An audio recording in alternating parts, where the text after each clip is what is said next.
Boa noite. Vamos aqui falar um pouquinho desses povos, né, formadores aí da cidade de Jerusalém, tão importante, tão conhecida, tão difamada, tão famada e tão falada, e tão pouco conhecida nas suas anuências, né? A gente começa aqui, nesse fóssil humano. Vamos falar de Jerusalém e começar a falar de fóssil humano. Encontrado nas regiões da África quente, sem dúvidas a espécie humana tem a sua origem na África. Né? Foi provado pela ciência, encontrado um fóssil ali na África, com cerca de 4,5 milhões de anos. E isso deu para a ciência a certeza que a vida humana começa na África. Né? Então, a gente fala de Jesus esteve aqui na Terra há 2024 anos, e a gente fala que o ser humano vai desabrochar, né, na África por volta de 4.500 milhões, 4.500 milhões de anos. E há 2.5 milhões de anos atrás, tornou-se o homem hábil. O que é hábil? Ele desce da árvore e começa a andar sobre duas pernas e começa a se aperfeiçoar, passando a se chamar Homo habilis.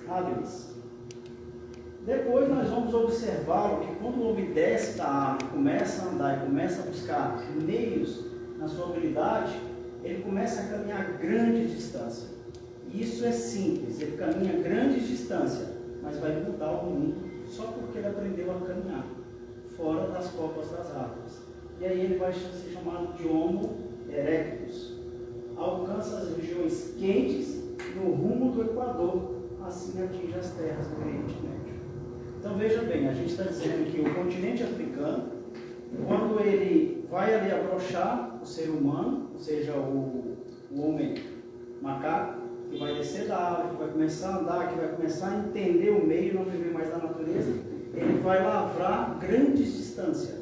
E aí ele vai atingir lá em cima, ele vai subir do sul da África, para linha do Equador, até ele alcançar o Oriente Médio, que é onde vai se instituir realmente a primeira civilização humana registrada pela ciência. Dirigiu-se para a Ásia, ocupou as terras mais setentrionadas, ou seja, mais do lado do Japão, ali para aquela região subir. Daqui a pouco eu vou mostrar o mapa, vai dar para a gente mensurar isso aí que a gente está falando. Por consequência, quando ele começa a subir do sul da África, que era frio, um pouco frio, um pouco quente, ele começa a subir pela linha do Equador. Né? Aí ele está como o Homo erectus, o Homo habilis, e aí depois vem o Neandertal e o Cro-Magnon, que vai dar origem à civilização humana que a gente conhece hoje. E sim, a ciência provou e a espiritualidade confirmou, a gente realmente descende da geologia do macaco. Isso é provado. E aí o homem, ou seja, o macaco, né, na verdade agora o homem, por consequência, ele vai dominar o fogo. Porque ele chega nessas regiões setentrionais, que são mais frias, e ele vai procurar abrigo, vai desenvolver habilidades para fazer o fogo. Habitou cavernas naturais, vestiu pele de animais e começou a tirar proveito do ambiente. Estava aí constituído o corpo que já poderia receber espíritos para começar a marcha dele mais efetiva. Contudo, ele vai habitar a Europa, que fica do outro lado do continente, só 40 mil anos atrás. Depois de muitos anos é que ele vai, na verdade, habitar a Europa, né? Mas só por volta de 40 mil anos atrás é que o homem macaco vai tomar a constituição da forma humana. É só depois disso aí. Então, ou seja, há 4,5 milhões de anos atrás, a gente tem o homem surgindo. O primeiro fóssil já estava sendo registrado. Ele nasce no sul da África, anda para a linha do Equador.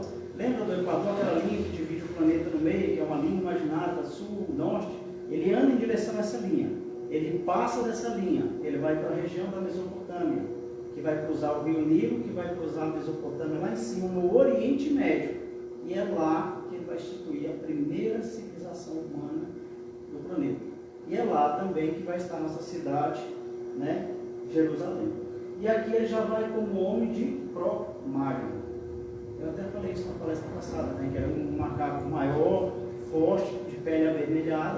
E aí ele está um passo de abrigar um espírito evoluído que vai misturar o DNA capelino com o DNA humano macaco e vai configurar os corpos que hoje nós habitamos. E aí temos aí esses personagens ali. Ali eu vou ter o Neandertales, né? É assim que ele chegou lá no Oriente Médio. Só que ele, ao chegar como Neandertal, ele tinha o Homo sapiens. E o Homo sapiens era outra geração que também encontrou, trouxe uma carga de doença e dizimou eles. E os que sobreviveram dessa mistura do Homo sapiens e do Neandertal nessa transição, vai virar esse Homo Cro-Magnus que eu falei. É esse que vai dar origem à humanidade do jeito que é hoje. Olha que agora já tem a configuração humana, já tem um pouco mais masculinizado, né? Porém, olha como era a pele, olha como era o rosto, mas olha como os traços já afinou.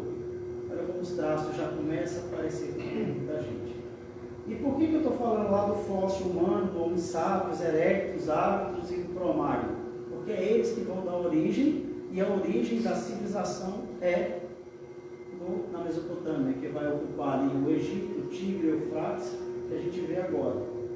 Esse aqui era você, Júlio, eu estava deixando no final. Imaginei. Então aqui a gente tem, se a gente observar ali, ó, floresta equatorial do Congo, e ali savana. Pouco acima da savana é onde surgiu o primeiro fóssil, e é onde mostra que a civilização começou. Ela vai subir no sentido dessa floresta equatorial do Congo, que essa aí é a linha do Equador, que divide exatamente o planeta no meio. E ele vai subir, vai atravessar o deserto do Saara, vai atravessar o rio Nilo ali na frente, vai cruzar aquele pequeno estreito e vai para o Oriente Médio. E lá ele vai encontrar a região da Mesopotâmia, que é dividida pelo rio Tigre e pelo rio Eufrates. E aí ele vai instaurar ali a primeira cidade, a primeira vez que ele vai ocupar a caverna, que ele vai começar a usar os meios de ser hábil com as coisas, e está ali, aonde hoje é conhecido o templo, onde foi Jesus nasceu, onde tudo aconteceu, também se instituiu ali a civilização humana. Por isso é interessante dizer de onde que eles vieram. É lógico que a gente podia voltar mais no tempo. Aí a gente ia falar de Atlântida, de Lemúria, ia falar da migração dos troncos dos arianos, que a gente vai entrar um pouquinho aqui agora, e a gente vai ver formar. E ali notem que o último é a Ásia. Da Ásia para frente são as terras setentrionais, que são terras mais frias, porque naquela época o mundo não era tão quente como hoje. E esse frio fez com que o homem procurasse cavernas. Ele não mais vivia em copas de água, então ele precisava de cavernas e ele precisava aquecer. E aí ele cria e começa a observar o relâmpago, a chuva que desenvolve o fogo. E aí ele começa a ter uma inteligência raciocinada, não mais rudimentar. E assim começa a formação. Então deu para entender aqui que ele sobe sentido aos trópicos nas terras mais quentes, chega no frio e pensa, tudo é frio, você vai ter que se virar ali. E aí vai começar parte da nossa história. Se a gente olhar esse mapa hoje, esse é o mapa hoje. Isso é o que virou esse mapa anterior. Né? Esse na época do homem e esse hoje na época da civilização, como está dividido. Então a gente vai ver ali a Ásia mais bem formada, o Mar Vermelho, como Moisés atravessou, né? Está ali o Mar Vermelho, está ali o Egito, aquela linha azul no nome Egito é o rio Nilo, que também vai servir de palco para o desenvolvimento das dinastias dos faraós, que também dominaram o mundo escravizado. E tudo no planeta vai acontecer naquela região ali, de Egito para a Ásia. Está acontecendo tudo ali, naquele meio. Tudo vai acontecer ali. A gente vai ver um pouquinho mais disso aí. Aí agora a gente está falando do Oriente Médio, daquele pedacinho de terra. Ao sair do continente africano, margeando a descida do rio Nilo, o homem erectus adentrou o Oriente Médio, estabeleceu nas regiões férteis da Mesopotâmia. Uma região larga, extensa, banhada por 2 grandes rios, que tudo era exuberante. Então eles instituíram ali o ponto de montar a primeira cidade. Hoje estão situados o rio Tigre e o Eufrates. Esses rios, desde a época da Pangeia, depois que se dividiu os continentes, esses rios se formaram. Estão até hoje lá. Né? E vão buscar daquilo que poderia se chamar a primeira civilização. E a primeira civilização vai ser pouco antes de Jerusalém. e depois vem Jerusalém, depois da primeira civilização. Mas começa ali a sociedade. Aí, para ficar mais claro, voltando lá naquele pedacinho que eu falei, ali eu tenho o Egito.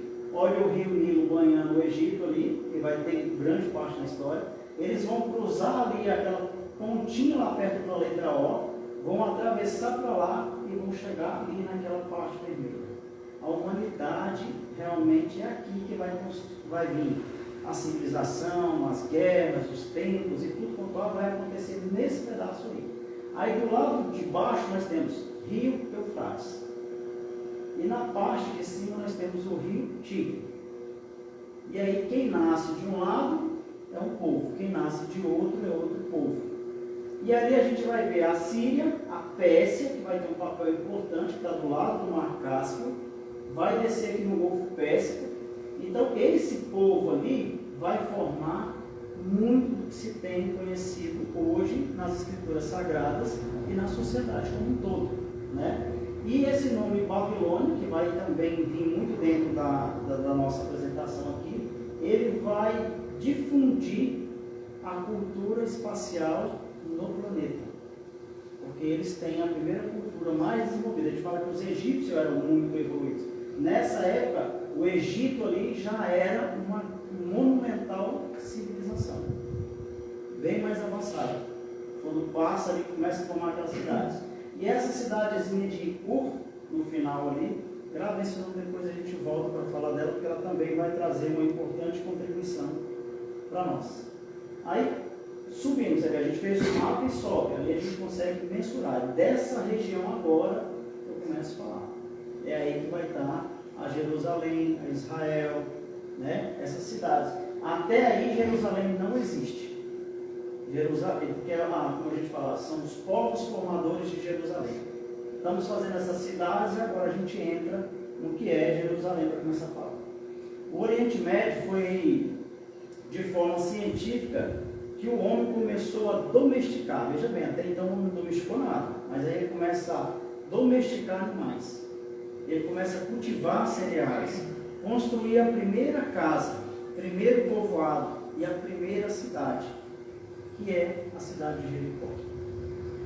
Então, pelos historiadores, pela espiritualidade, está aí a primeira civilização, a primeira cidade construída nessa região, que é a cidade de Jericó. Então, não tem como não entender de onde que veio, de onde que vai puxar.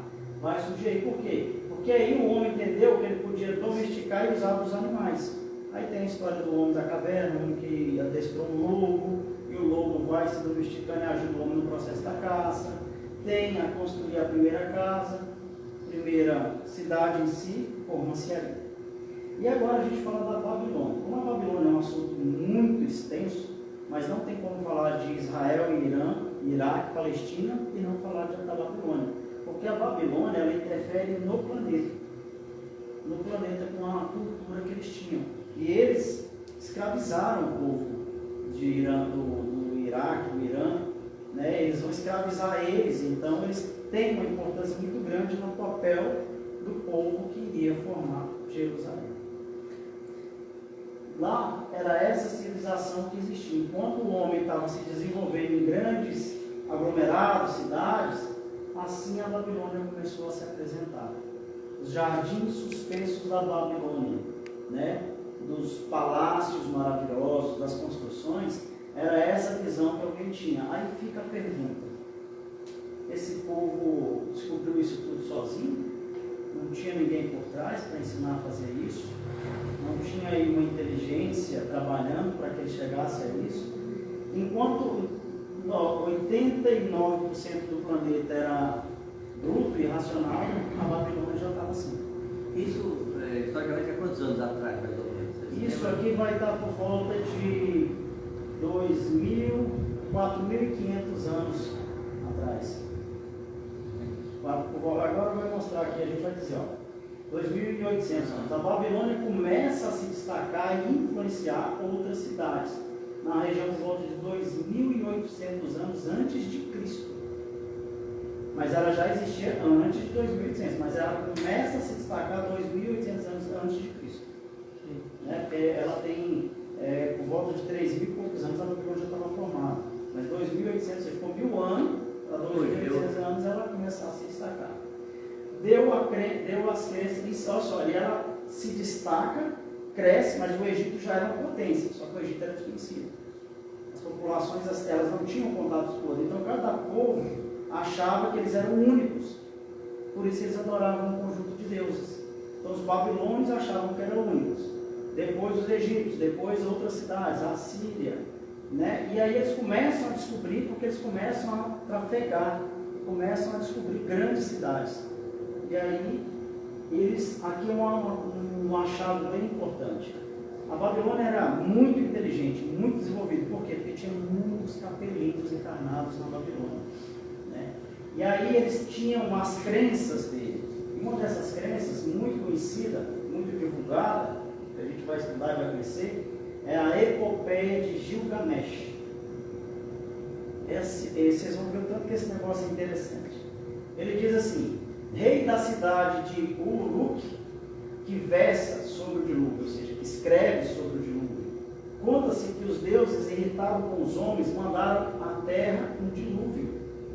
Todas as criaturas morreram, exceto uma família de Utnapishtim, era uma família, e recebeu o mandamento de construir um grande barco.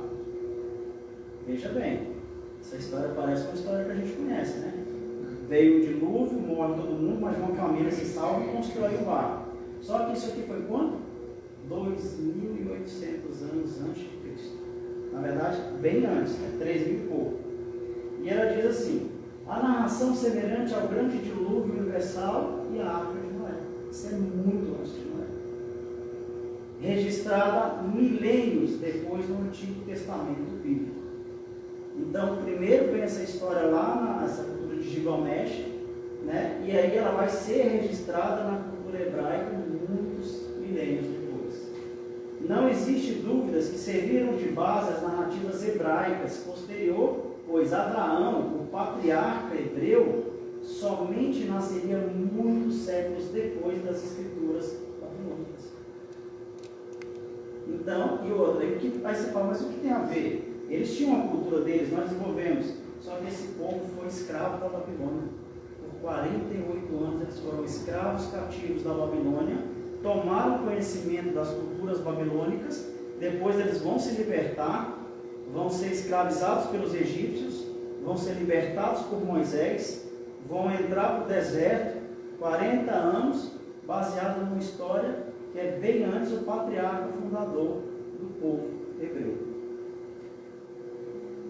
Faz sentido, Júlio? Aí fala assim, não tirou isso?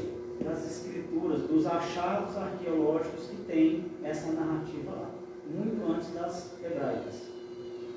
E olha que ainda tem coisas bem antes, né? Mas fica aí. Alguns historiadores desacreditam que tenha sido Moisés a ter escrito o livro da Gênesis, porque não bate, os fatos históricos não batem com os que são achados narrados, né? Por quê? Pois durante o tempo de cativeiro da Babilônia, o povo hebreu de 538 a 586 a.C., o povo de Israel tomou conhecimento dessa lenda e a incorporou definitivamente nas suas concepções religiosas. Tudo isso antes da era cristã. Nós estamos falando que o patriarca do povo hebreu, e isso é milênios antes dele. Essa história já existia no planeta. E se a gente avançar um pouco mais para a Índia, para a China, que também já tinham civilizações desconhecidas do planeta, nós vamos encontrar os Vedas. E os Vedas já têm manuscritos escritos, legíveis, que já falaram também do dilúvio, também deles, e também da mesma forma, só que eles falam sobre outros deuses. Então, quando os hebreus trazem isso como um Velho Testamento, isso já tinha ser escrito milênios e milênios antes do que se escutasse ou soubesse que existiria um nome chamado cristão. E o nome cristão só vem depois de Cristo, né? É o antes de Cristo no Velho Testamento. Eu fiquei na dúvida. Não, é isso mesmo. E olha que legal isso. Irã, um nome pequeno que a gente só lembra de catástrofes. E ele fala da terra dos arianos. Aí aqui eu faço uma ponte. A terra dos arianos eram os capelinos encarnados, os primeiros. Então Irã é terra de arianos. Então os arianos são os iranianos. Olha que legal. Não sabia não. Por volta de 1500 antes de Cristo, veja bem, 1500 antes de Cristo, os arianos do Cáucaso desceram pela margem do Mar Cáspio, lembra do Mar Cáspio, lá no cantinho da Ásia, ocuparam a região da Pérsia. Quanto mais tarde vieram a se chamar Irã. Então a parte da Pérsia, quando eles descem, ocupam, porque essa região atraía tudo que tinha de pequenas colônias, pequenas tribos, e vai começando a formar a cidade, eles vão atraindo tudo. Só que eles também eram capelinos. E aqui a gente pode lembrar do Hitler, que vai aparecer na história logo depois. Não como Hitler, mas como outro personagem que vai memorizar essa história dos arianos e vai tentar divulgar isso em 1944 na história da Segunda Guerra Mundial. Tá lembrado, gente, quem é esse cara? Estou lembrado. Bom, os arianos formariam dois reinos. Olha que legal isso aqui. Os arianos vêm e formam dois reinos. Os médios, que são do sul do Cáspio, e os partas, mais ao leste. Então o povo se divide. A cultura implantou em dois reinos foi muito influenciada pelos costumes e conhecimentos já existentes na Mesopotâmia. É simples, gente. Se eu tenho uma grande cidade, um monte de cidades pequenas, fracas, sem exército, sem defesas, eu vou pegar a cultura que já é entrada. Isso foi o que aconteceu. Quem difundiu cultura? Egito e a Babilônia. Eles eram os dois centros de cultura que existiam de qualquer civilização, sempre tinham contato com eles e propagavam aquelas culturas, né? Eles são da dominação, né? São da dominação, são forças. E outra, o Egito vai escravizar parte da Mesopotâmia. Quando ele perde, a Babilônia escraviza. Depois sai Roma do outro lado, vem com Alexandre e conquista tudo. Vai conquistar a Mesopotâmia e vai conquistar o Egito. E vai conquistar 70% do mundo conhecido. E Alexandre o Grande também vai deixar estigmas que também voltam depois para completar, que não é o fórum aqui. Por volta de, agora veja bem, por volta de 600 anos antes de Cristo, o profeta Zaratustra, chamado de Zoroastra, recebe as revelações dos desígnios de Deus. Então ele vai escutar falar de Deus na mediunidade dele. E ele recebe isso mediunicamente, né? E ele recebe essas revelações, passa aos seus discípulos. A religião do Zoroastra, ou seja, a religião de Zoroastra, pregava a vinda de um Messias. Não existia nem Israel. Israel já existia, já se falava no Oriente Médio, mas 600 anos antes, esse cara da Pérsia já falava da vinda de um Messias. Olha que interessante isso. E ele tinha discípulos. Aí a gente vê falar dos 3 reis magos. Quem eram esses 3 reis magos? Né? Eu só descobri um tempo atrás, uns 4 anos atrás. Os 3 reis magos que vinham do Oriente trazendo presentes ao menino Jesus. Agora Jesus já nasceu. Estou só dando um spoiler, né? Eram na verdade sacerdotes, magos da religião de Zoroastra. Porque ele já tinha recebido 600 anos que o Messias viria. Então esses 3 reis levam as riquezas mesmo para Jesus, porque eles já sabiam que ele era realmente o Messias. 600 anos antes. Aí a gente falou um pequeno pedaço do Oriente Médio. Agora a gente vai para o Oriente Médio 2, segunda parte. A colônia de espíritos degredados de Capela encarnaram nessa região. Fariam emergir no território do Oriente Médio, que compreende quais cidades? Pérsia, Arábia, Mesopotâmia, Canaã, Fenícia, Síria, Anatólia, terras da Ásia Menor. Posteriormente viriam outras civilizações, inclusive na Índia. Então, quando a gente falou de Capela lá atrás, que eles chegaram em Atlântida, depois que a Atlântida afunda, eles entram para dentro do continente, eles vão para a África, misturam o DNA, surge um humano, eles sobem para o lado do Egito, vai para o Oriente Médio, eles estavam lá reencontrando a própria evolução deles. Aí a gente vê todos os capelinos, que foram mais de 700 milhões de espíritos na primeira leva a chegar na Terra para formar. E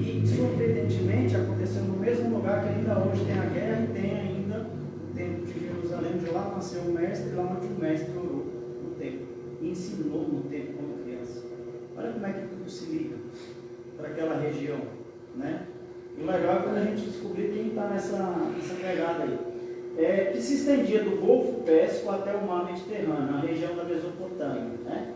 Fornece e floresce a Suméria, que também era capelina, né? E aí ela vai ter essas cidades aí, eu destaquei ali, de novo aquela cidadezinha, Ur. Por quê? Porque lá nasceria Abraão. Milênios depois do Gilgamesh, milênios depois de toda essa história, de todas essas caminhadas. E por que o homem descobriu tudo isso, Júlio? Lá atrás, naquela primeira frase, porque o homem desceu da copa da árvore e aprendeu a andar grandes distâncias, descobriu outras civilizações, misturou raças, crenças, divulgou culturas e chegou até o dia que nasce Abraão aí, em Ur. E ele só é chamado de hebreu por causa disso aqui, ó. Ao mesmo tempo do nascimento dessa cidade, surge o conhecimento da Babilônia. Então agora Abraão vem. Só que agora a Babilônia é um polo de forças inimagináveis, assim, sem condições, né? A margens do rio Eufrates, aí é o Tigre e o Eufrates, lembra daqueles dois pedacinhos? Fica muito importante com alguns milênios, até que em 2600 anos antes de Cristo, destaca pelos seus prédios públicos, palácios e altos ziguates. O que é isso? A gente vai ver o que é isso. Só que aqui ele já começa a falar em prédios públicos, então ele já fala de organização de sociedade. Ele já começa a falar de casa, já começa a falar de prédio, já fala de organização. Só que ele, antes de Moisés, eles também vão escrever um código de leis. E engraçado é que esse código de leis foi achado, tem esse código de leis, que é muito antes do povo hebreu, muito antes da própria Mesopotâmia se definir como Mesopotâmia, né? Que além de serem templos de cultos religiosos, eram palcos observatórios astronômicos. Por volta de 2000 anos antes de Cristo, quando ali a gente vê os romanos, que tinha de avançado eram as bigas romanas, as espadas e os castelos, esses caras já sabiam que estavam fora do planeta. Por quê? Porque eles eram movidos com a curiosidade que tinha no planeta e entender por que tinha um sol, por que tinha planetas, por que tinha ciclos. Então eles foram os primeiros povos a registrar o quê? Eles queriam fazer frente para os egípcios, que eram os mais fortes, os exércitos mais fortes. Então eles pudessem ficar à frente dos egípcios. Foi a primeira civilização do mundo a estudar os céus, as constelações, encontrar planetas, cometas e identificar a constelação de Auriga, que a gente falou aqui na última palestra. Então eles viam a casa que eles tinham deixado, porque ele era capelino. Por isso que eles eram tão movidos a essa descoberta. E eles descobriam isso com corda feita de cipó, pau, pedra, água, dia e noite. E observando os elementos da natureza.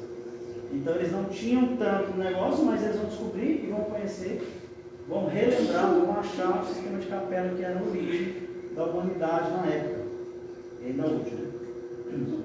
E aí nós vamos para a Babilônia 2. Então nós falamos deles, né? Estamos aqui continuando. A gente diz assim: construiu o mais estranho ziguate da antiguidade, que chegaria aos tempos atuais com o nome lendário de Torre de Babel.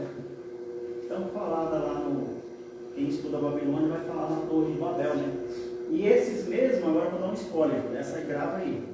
Essa Torre de Babel, e esse povo da Babilônia, depois de diversas encarnações de povos, eles vão chegar lá na França.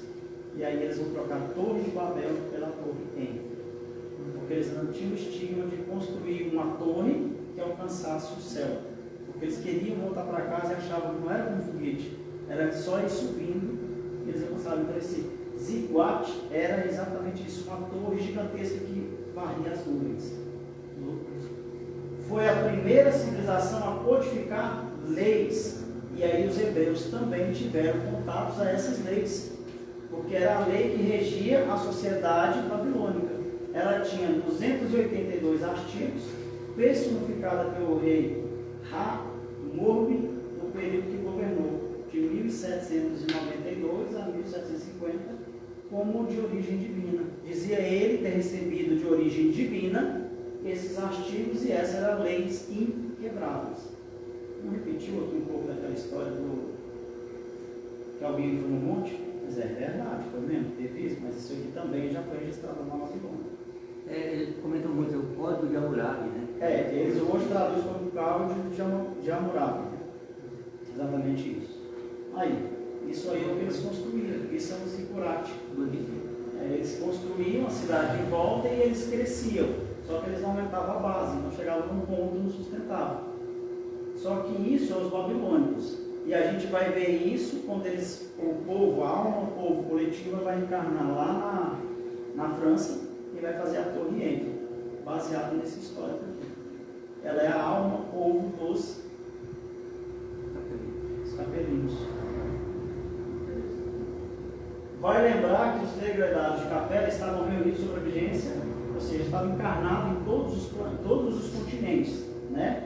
Definindo por toda a terra a cultura que eles traziam, ainda que degradados, rejeitados pela condição espiritual que eles não tinham para oferecer, eles tinham todo esse conhecimento.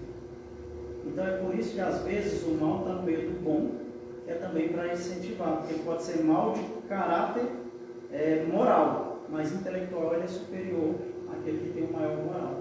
Por isso é que às vezes a gente vai receber esses espíritos, como recebeu lá na Europa antiga. Você vê que a Europa avançou muito depois que foi encarnado vários espíritos degradados, né? Alguns espíritos, aqui falaram muito legal isso aqui, ó, por volta de 1200 anos antes de Cristo, vários espíritos que estavam lá no Egito conseguiram recuperar os débitos e voltar para a Capela. Então, 1200 anos antes de Cristo, só pela tutela de Cristo, eles conseguiram a sua libertação do plano reencarnatório de provas e expiações, quando o mundo ainda era semi-primitivo. Por isso é que muitos foram e muitos continuam indo e vindo, né? O patriarca Abraão nasceria na cidade de Ur, na Baixa Mesopotâmia, 1800 anos antes de Cristo, né? Mas por ter vivido do lado do rio Eufrates, foi chamado hebreu. Então, se você nascesse do lado do Eufrates, era hebreu. Do outro, você é iraniano. Olha que interessante. Portanto, o povo hebreu foi aquele que habitou o lado das margens do Eufrates, na primeira parte, né? Por essa época, Abraão reuniu o seu povo, que era aparentemente, e deslocou-se rio acima, chegando ao norte dessa região, em direção ao rio Jordão. E montou ali um acampamento. Em pouco tempo tomou posse dessa terra, do local, o centro de Canaã. Então ele vai formar aí Canaã. É aí que começa a história da terra prometida. Ele acampa nessa terra, ele fica embelezado com essa terra, ele já sabe da cultura babilônica, ele já sabe da cultura assíria, e aí ele vai, não sabe em detalhes, mas já tinha contato, até porque o povo de Abraão vai ser escravizado, né? E aí ele sai, e vai ser depois desse momento que quando a Babilônia escraviza eles, liberta eles, eles rumam sentido o deserto adentro, e eles são capturados, escravizados pelos egípcios, e eles ficam alimentando aquilo por 400 anos. Eles ficam cativos do Egito. Até que o sonho deles era fazer voltar o sonho de Abraão, que era a conquista de Canaã, a terra prometida, que é onde Abraão conversa com ele. Supostamente diz que ele conversou com Deus e diz que aquela terra é a terra. Enfim, fica aí na próxima, né? Abraão tivera várias mulheres. Aqui a gente já passou da metade, então agora a gente já dá para a gente chegar na Jerusalém. Só que essa aqui é a parte mais interessante. Eu contei a história antes de começar o povo que formaria Jerusalém. Agora é o povo que forma exatamente Jerusalém.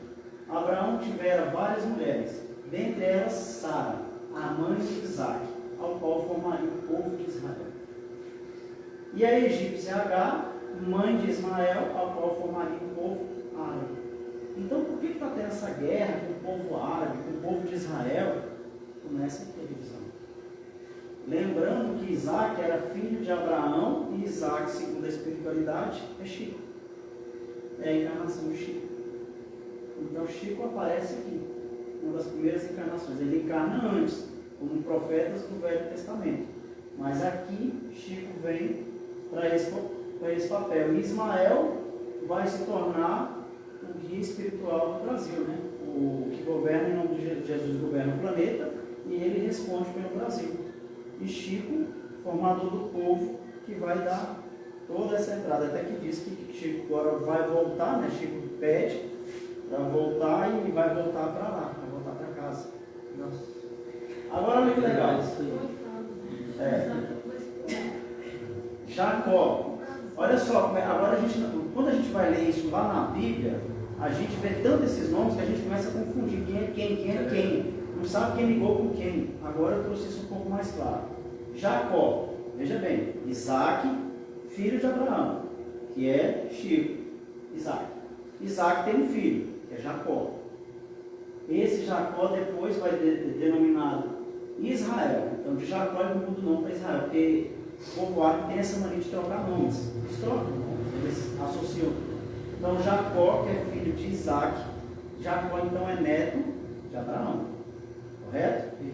Ele vai se chamar Israel, que vai dar nome à terra do Oriente Médio. Casaria-se com Lia após 7 anos com Raquel. Então casa com a mulher, 7 anos depois casa com outra. Ambas filhas do seu tio Lobão.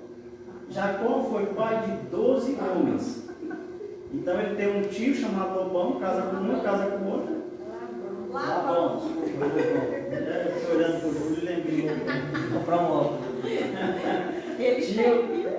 Tio Labão, ficou pior ainda. E aí Jacó tem 12 filhos. Observem agora a simetria. As 12 tribos, é isso? 12 filhos, 12 tribos, e vai ser 12 filhos, depois 12 tribos, depois vai ser 12 espias, depois vai ser 12 apóstolos, depois 12 meses, e aí começa a sinergia do negócio. Né? Então Jacó tem 12 filhos homens, sendo 6 com a mulher, 2 com a Zelpa, que é serva da mulher, porque antigamente ele podia ter filho com a mulher e com a serva. Era um costume, porque o próprio Abraão, o avô, tinha isso, né? Não ter filho com a esposa e depois com a Sara, né? Sara e H. Então ele vai repetir esse momento e cada um dos seus filhos vai dar origem às 12 tribos de Israel. As 12 facções, vamos chamar assim, e está aquela guerra dos infernos lá em Israel, Irã, Iraque. É isso que começa aqui. Porque eles não queriam que um só tivesse poder. Então cada filho de Jacó, ou seja, Abraão, patriarca, vai formando e aí vai.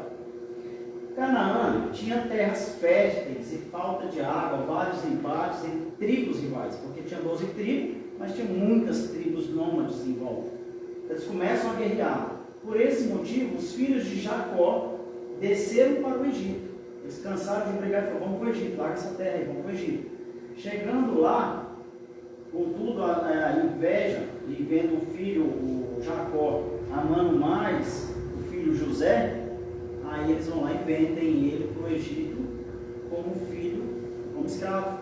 Aí volta aquela história, né? José que é vendido para o Egito, depois ele vai se tornar, ele vai começar interpretações, depois ele vai virar um vice do Egito.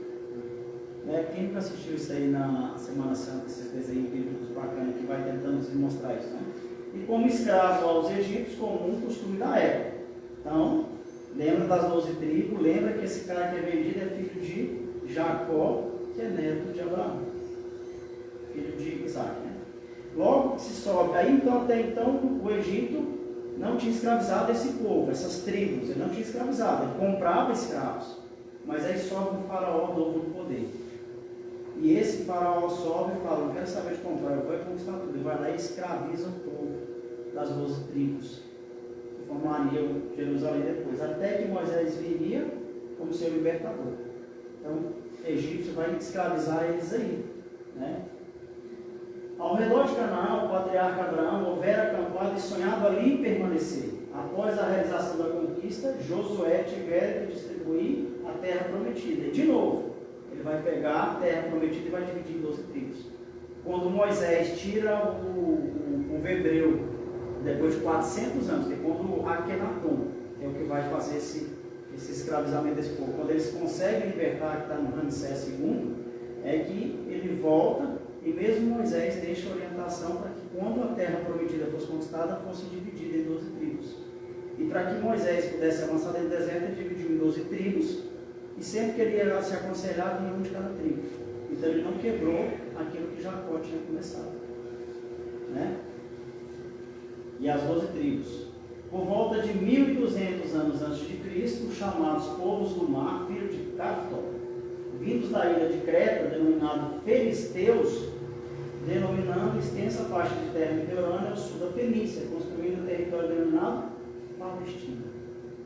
Não está tendo agora a guerra de Gaza, Irã, Iraque e todo aquele negócio, aí não tem um pedacinho lá, assim, quando vai mostrar o Jornal Nacional, os outros estão mostrando onde que é a Palestina, aquele pedacinho de terra é a Palestina, formado pelos filisteus, que mesmo o terreno sendo Israel, eles avançaram para dentro do continente e formaram aquele pedacinho de terra. E eles também tinham uma cultura que também ficou divulgando, e é tanto que Israel hoje avança, varrendo a Palestina, procurando os terroristas que lá se escondem. Deus naquela época já existia a Palestina, desde 1200 anos antes de Cristo. E agora, já está se aproximando do final, né? Após o governo dos juízes e de autoridades religiosas, emerge Saul. Então, falados aí nas novelas da Record, da tribo de Benjamim. Então, são 12 tribos, cada tribo tem um nome, tá? Por volta de 1025 antes, primeiro monarca de Israel. Israel já existia. Em seguida, entra em cena o rei Davi, encorajado por Samuel nas batalhas empreendidas, formou um estado forte e iniciou-se a construção da cidade de Jerusalém. Então, quem constrói Jerusalém é Davi. É ele que avança, é ele que conquista, depois Saul, e é ele que vai dar início à construção. Mas ele não termina, né? Foi interrompida por foi terminada por seu filho Salomão. Tem muita gente que nem sabe que Salomão era filho de Davi. E que Salomão é o ser humano até então mais inteligente que se tinha. Né? E olha, Salomão ainda vai construir o templo de Jerusalém. Ele termina Jerusalém e faz o templo de Jerusalém. Foi definido lá dentro de Jerusalém. O mais sábio de todos os governantes de Israel, construtor do templo de Jerusalém. Com a polarização das 12 tribos de Israel em dois aglomerados, eles pegam as 12 tribos e juntam Judá e Israel. Um pensamento diferente, cultura diferente, mesmo tendo a mesma base. Os reinos se tornam fracos, e quando o rei da Samária foi derrotado pelos assírios de Sargão, o povo de Israel foi deportado e dispersou-se pelo Oriente Médio e pela Europa. É aí que, quando eles chegam, olha só que essa informação é importante, quando o povo de Israel, os judeus, saem do Oriente Médio e vão para a Europa, lá eles vão ser os judeus que serão caçados, torturados, esquartejados nos campos de concentração em 1944 por Hitler. Então é por isso que quando eu falo assim, na Alemanha, vai dar um seu estado de judeu, aqui ó, depois que a Samária derrotou e invadiu Jerusalém, eles dispersaram, porque eram povos fracos, não tinha exército. O grupo de Judá ainda resistiu, mas no ano de 586 a.C. foi sacramentada a dominação da Judéia por Nabucodonosor. Então é aí que eles são escravizados mesmo. Esse reino vem e ele é deposto pelo rei Caldeu, que pilhou e queimou Jerusalém. Então, eles conquistam e destroem a cidade. E o templo foi destruído aí. Depois ele vai ser reconstruído, destruído, reconstruído, que é outra história, né? Então ele vai fazendo isso aí. E de 538 a 586 são 48 anos de escravidão desse povo, da Babilônia. E o rei persa Ciro toma a Babilônia, vai lá e conquista a Babilônia. E aí ele simplesmente ungido liberta o povo de Israel para voltar para a terra dele.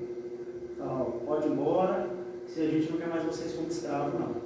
Só que eles já estavam destroçados, né? Porque ele tinha só uma cultura, que era de Abraão, que já tinha sido escravo deles, né? Não Abraão, o povo de Abraão, né? E aí, quando essas construções são feitas na Babilônia pelo povo de Israel. Era assim que a Babilônia já estava se tornando. E ela se tornou um império muito grande, extremamente grande. Essa era a beleza daquela região árida. Tudo no Oriente Médio, tudo isso aí é Oriente Médio.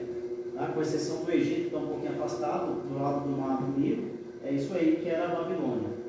E aqui teve início então o período religioso mais fértil do judaísmo, aquele que contribuiu decisivamente para a vinda do Messias, o surgimento do cristianismo. É quando eles embarcam para o território de Canaã, e aí a gente fala, agora eles vão 500 anos preparar para a vinda do Cristo, que há 600 anos atrás o Zoroastro já dizia que viria, mas não é isso que acontece. Eles seriam conquistados pelos romanos, porque Alexandre o Grande já vinha conquistando tudo, e aí ele subiu para o lado do Oriente Médio. O povo tinha acabado de ser libertado, 48 anos de escravidão, falou, agora nós vamos para Canaã. Quando eles adentram Canaã, Roma chega e pega tudo. Domina a Babilônia, Alexandre o Grande vai dominar a Babilônia, vai dominar Israel, Judá, Jerusalém, Israel, a Síria. Depois que eles destronam o Ciro, eles avançam para o Egito e destronam o Egito.